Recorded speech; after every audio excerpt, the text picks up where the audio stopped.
When you reach the end of the branch, we need to change direction.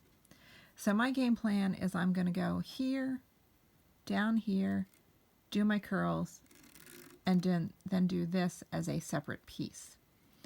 So when you need to change direction, get as far as you can go, and then you're basically just going to bend your purl. You can bend it with your fingers. You can use the point of your laying tool to push it into submission.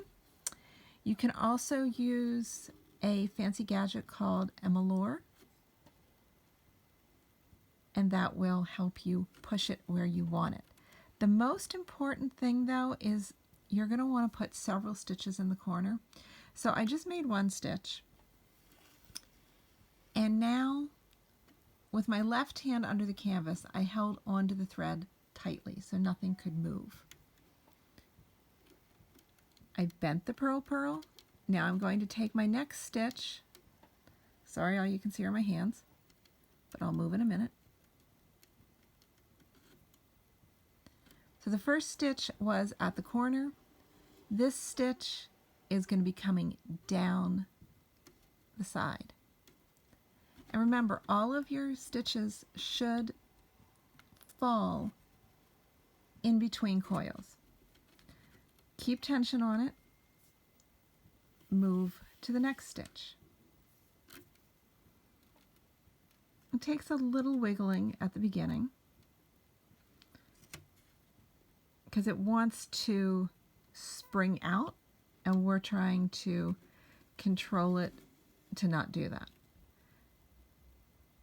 So you really do have to maintain tension on it. But look, in 3 stitches,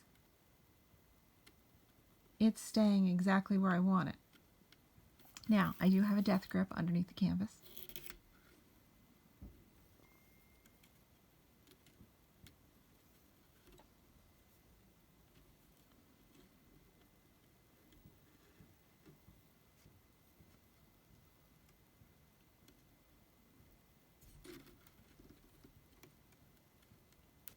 But just keep going, following the line painted on the canvas.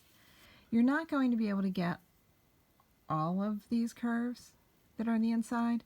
So let's just see how many fit and look good.